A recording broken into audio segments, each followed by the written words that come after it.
That's what I'm talking about. I had my coffee. Good morning. Jasmine.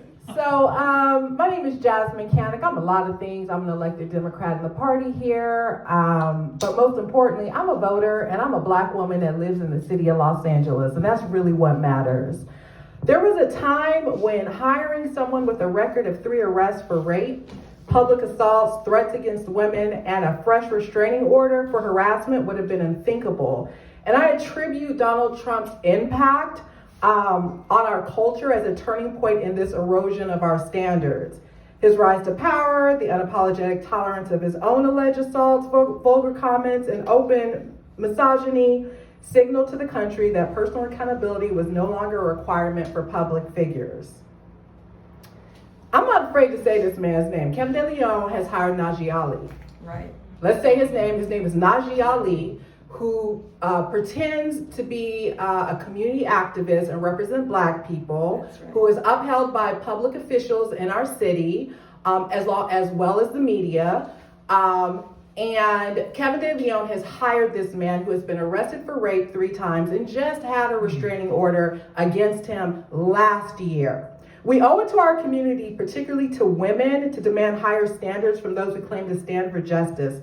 Elected officials who continue to engage Ali as a leader and media outlets that keep giving him airtime are in effect endorsing his actions. They absolutely are, and they are scaring the women from coming forward and telling their stories because the media and the elected officials blanket him and protect him.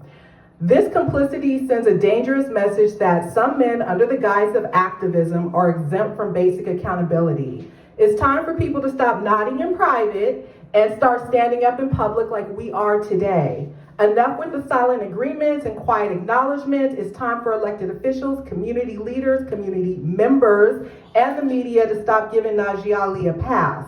We need the pain of black women to be taken as seriously as we take other forms of discrimination like anti-Semitism or anti-Asian hate. When someone spews hatred or exhibits a pattern of abusive behavior, we see swift condemnations and collective calls for accountability.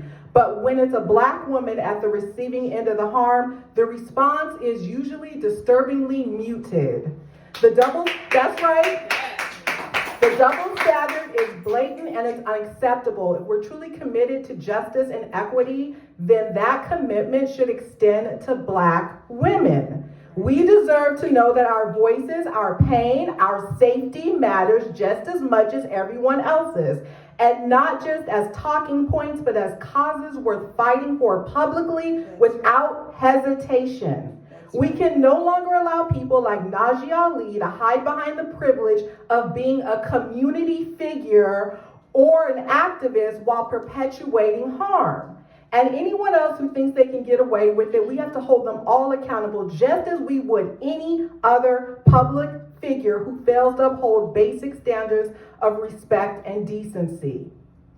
Now, I'm gonna stand on the stage with you, so don't worry. So I brought Susan with me, and Susan, this is the first time she's ever spoken publicly, is the woman who got the restraining order against Najee Ali last year for his blackmailing, harassment, and bullying of her. And she has a few words that she's gonna say. This is not easy for her. We talked about it in the car on the way over here. So I want y'all to please welcome Susan to the stage so that she can say what she wants to say about this.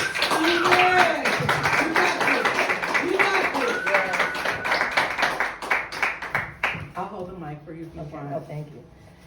Good morning. Good morning. And thank you. And I feel really safe in this space. My name is Susan, and I'm reading the comments from my telephone because this is very emotional for me.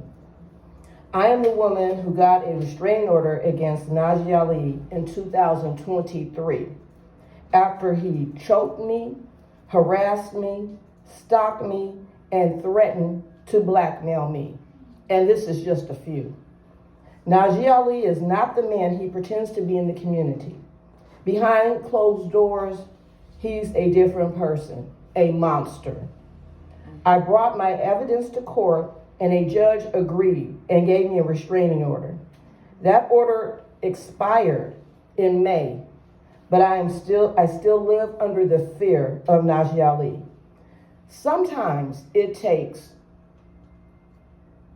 one woman to come forward to help others to do the same. And I hope that my being here does that. Thank you so much for having me. Thank you for having us in your lovely space and welcoming us this morning. I want to say thank you to all the brave women that